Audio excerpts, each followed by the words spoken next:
Welcome back to PipeCast. This is a comparisons review of GLP's Quiet Nights. Let's take a look at that breakdown. All right, what we have here is GLP's Quiet Nights. Now, this blend is made up of Latakia, Oriental, Perique, and Red Virginia. Now, this one, we're kind of comparing it with Chelsea Morning. This one is more of a heavier English. The Latakia is a lot more forward, as well as the Orientals. And with the lack of Bright Virginia, those sweeter, deep reds are kind of more present here. But even just at first glance, you can tell this is going to be a heavier English than Chelsea Morning, because it definitely seems like the Latakia is more prominent here. There are a lot more darker leaf, as opposed to Chelsea Morning. But you can still see, there's still evidence of the Oriental and the Red Virginia poking through, and then some of this more brown, medium brown Perique is kind of popping here and there. Well, let's go over there and see how it smokes. All right, that was GLP's Quiet Night. So we're here. Earlier this morning we did Chelsea Morning, and so now it's later in the day. We've had dinner, and we're pretty full, and we're getting ready to go to bed. Mm-hmm. So now we got, I almost said nightcap. Now we got Quiet Nights. Now we got GOP's nightcap. We have Quiet Nights. And so, again, this is, and we kind of said in the last video, this is kind of an interesting blend. It's another one where we've talked about it a lot, but we've never really reviewed it. Right. And this is one that you can kind of make a lot of comparisons. The way we're setting this up, you're kind of comparing it to Chelsea Morning, but you can also compare it to Nightcap, and you can also, a lot of people compare it to Penzance. Mm-hmm. Well, you've done that before on other videos that wasn't about that, and that wasn't the main topic of the video. So we kind of got a little bit to talk about here. Mm-hmm. Quiet Nights, I think, for me, I think I gravitate to it more than Chelsea Morning, because I want a little bit more of a Latakia. I think that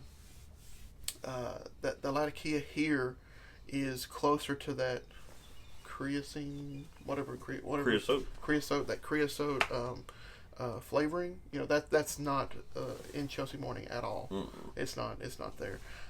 So this is getting you closer to that, but still, this isn't. I still think Artisans, and I think Artisans has a little bit more going on from that angle, from that Latakia angle. So I don't know.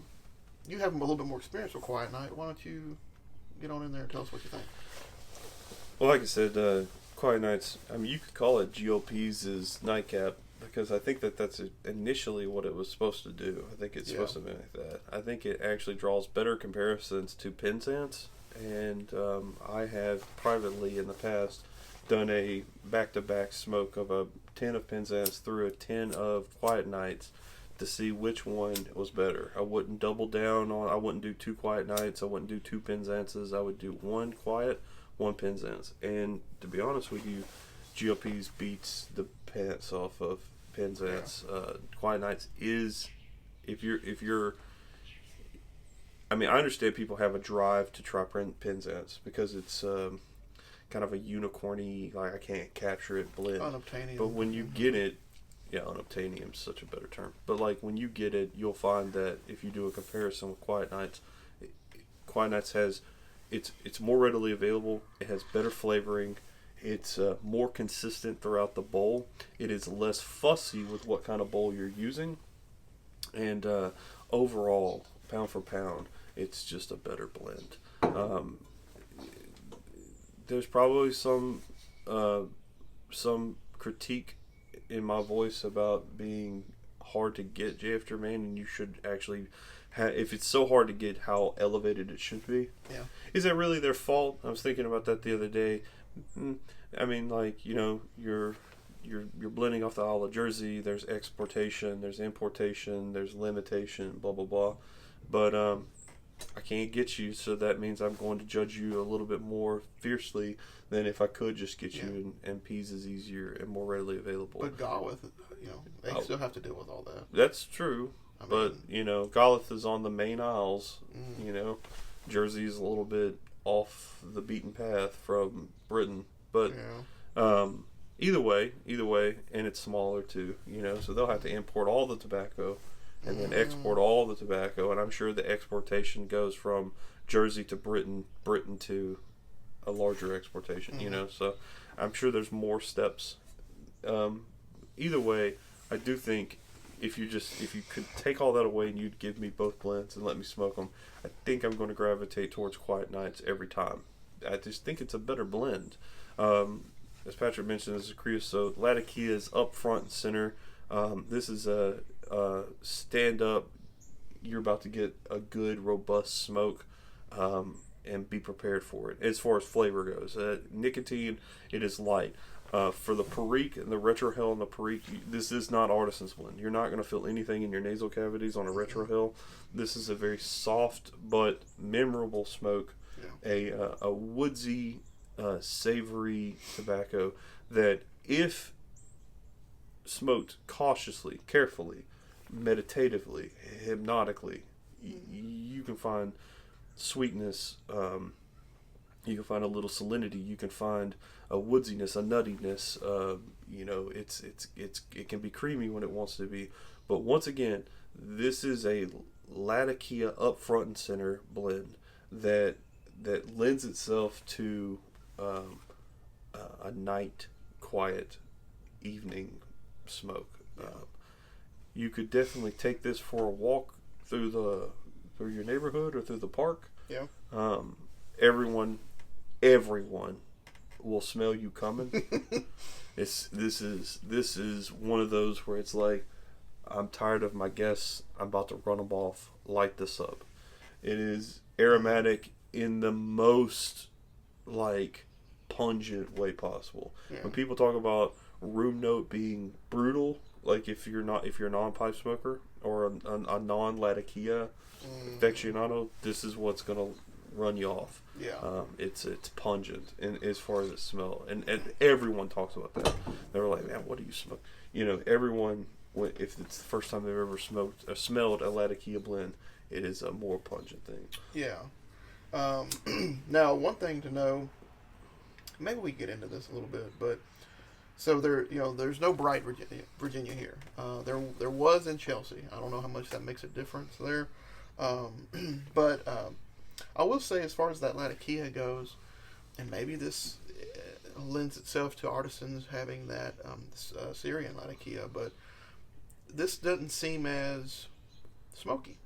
It's not it's a different feeling. It's still Latakia, but it's not spark plug, but it's also not artisan's blend. If you were to tell me, if you were to say, hey, this is a Syrian Latakia, which I think is a more refined, more tame Latakia, it wouldn't shock me. Really? Yeah. I think Cyprian is a lot. I don't know what the end result process is to getting this flavor. Yeah. But whatever they're topping it with, whatever their process is, it's muting the kind of harshness of Latakia. So that actually goes flies in the face of what I was thinking. Because I was thinking, because the artisan is supposedly Syrian and this is Cyprian, I was thinking that's why artisan has more of a leathery, smoky upfrontness. But, like you said... Well, it depends on the processing. Yeah. But I think, maybe. And it could be percentages, too. And it also could be topping. And then even more, it could be that Perique. I feel like the Perique kicks me in the face with artisan. Well, and so that's what I was going to talk about. So, and we may have talked about this before, so you may have to enlighten me a little bit, because I don't remember. Maybe I never knew. But sometimes people will say, it has pure St. James Perique, which is, Perique out of Louisiana, which is the way it comes. But then sometimes they'll say Acadian Perique, which this says. What's the distinction between St. James, which I thought all Perique was St. James, and Acadian? What's Acadian? What does that even mean? Well, technically, to be St. James, you have to be within that tiny parish. Exactly. And I thought that's where all Perique came from. And it's all... Man, that's a good question. I just don't know if they've expanded production. Yeah, I don't know. I know that when you say St. James, you're talking about the OG Perique. Yeah. All right. But that just because you're talking about the OG Perique doesn't mean that you're talking about all produced Perique. And see, I think that's because it's a process. A Perique is just a process. Now there's the terroir, the earth, the wine like qualities that the French talk about, where it's like, well, where the grape was grown is actually going to give it its characteristics. There might be something like that going on. Yeah. But Perique is just a process. It's a process of taking tobacco grown in this particular parish, which is St. James. And once you get that tobacco grown up, you put it in barrels, you compress it. You can actually look online. It makes this greasy, nasty looking black stuff coming out of it, and it ferments, and that's what you get. Yeah. You know? So, but that doesn't necessarily mean that it's the only Perique produced. You know, you just might...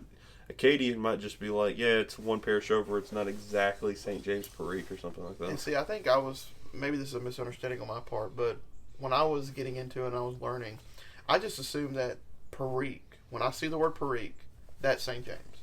All the time, without fail. But then, McBaron made that HH Acadian Perique blend, which I think is god-awful. I like most everything else McBaron HH line. I don't like that. But Acadian, yeah, they're talking about Louisiana. Okay, but I just didn't know what the distinction was, and when I see it here, and it could just be fancy terminology. They might just be trying to. It could be easily as much of a sales pitch as it is an actual. Yeah. You know, you might just be reading into, type. Someone might be throwing some copy at you, and. That could be confusing us, and maybe it is all St. James. Maybe so. Daggum, I wish if I'd have known this was coming up, I would have researched it. Well, I have to assume that one is when you say St. James, you're getting at that specific OG Perique, and then if there's a distinction, then Acadian is just all Perique as picked up by within that process, not necessarily that parish. Which is funny. I think we talked about this one time before on our audio only PipeCast podcast, right?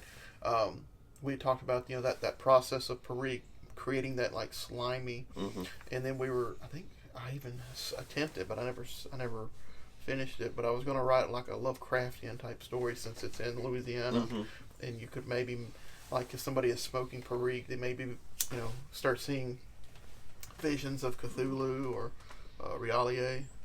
That may not be the right way to say that, but get a little eldritch horror. Yeah, I was like that's something I think somebody could do. Granted, I mean, how many people?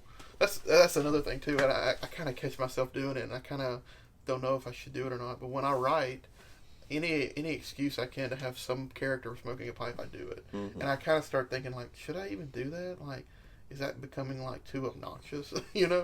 But I do it. I mean, you smoke, you can't. I mean, you're gonna leave something to your characters that are a little piece of you in there. So yeah, I guess so. Maybe that's a little flourish of Patrick's. Maybe so. Have you worked on any As Luck Would Have It? Mm-mm.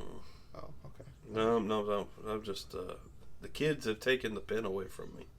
The kids have taken the pen away and handed the play sword. So I just goof off with the kids mostly. Maybe one day I'll pick back up and mess around, but I don't write too much anymore. I'm not. It's a sad day. It's a sad day. Yeah. Because let me tell you. Let me give you all a little background. We got time. Who cares? Quiet Nights is good. Just I want to let you know that. But I met Zach in 2016, and I had played with writing a little bit. I had always wanted to create these stories and these whatever, and but I never really was serious about it. And then I meet Zach, and he's like, "You write any?" I'm like, "I dabble." And then it's 2023 now. Mm-hmm. So we're talking,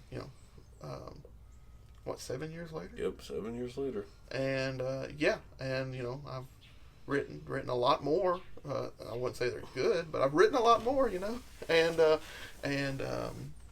you're over here abandoning the call, When I don't think anyone abandons something like that. I think it's just like you know, put things down and you find your way as you need to. I mean, like I'd be lying to say I don't dabble, but it's different. It's just different now. Gotcha. Like, I don't consistently do it every day like I would normally. I just I tend to my family first. Yeah. You know. Yeah, a sellout. What you're saying? Yeah, that's fine. I'm kidding. Family is more important than that. I'm only teasing. I'm with you there. I mean, it's a sacrifice if you want to. If you have kids, say you lose a lot of yourself. This is about the only hobby you can manage when you have kids is smoking a pipe. Yeah, and then we take it up one notch by trying to get together and record and do all that stuff. Yeah, that's why we had an absence for a year. It's because it was. I got a second kid, you got a first kid, and it was just like, well, yeah, let's derail everything. Yeah. Yeah, family first, you know? Yeah. So, but yeah, Quiet Nights, GLPs. I think it's worth your time. It's another pillar blend. Yeah, I think so. Especially if you're into Latakia, it gives you chances and moments to kind of compare and contrast. Mm-hmm. Different proportions. I mean, if you got Chelsea Morning, you got Quiet Nights, you got Nightcap, H.H. Latakia, Black House, Meridian, Plum Pudding. You can find some. It'd be interesting to kind of sit down and kind of smoke them all really close together. So, yeah. So, give it a chance. We recommend it. Yeah. Have a good one.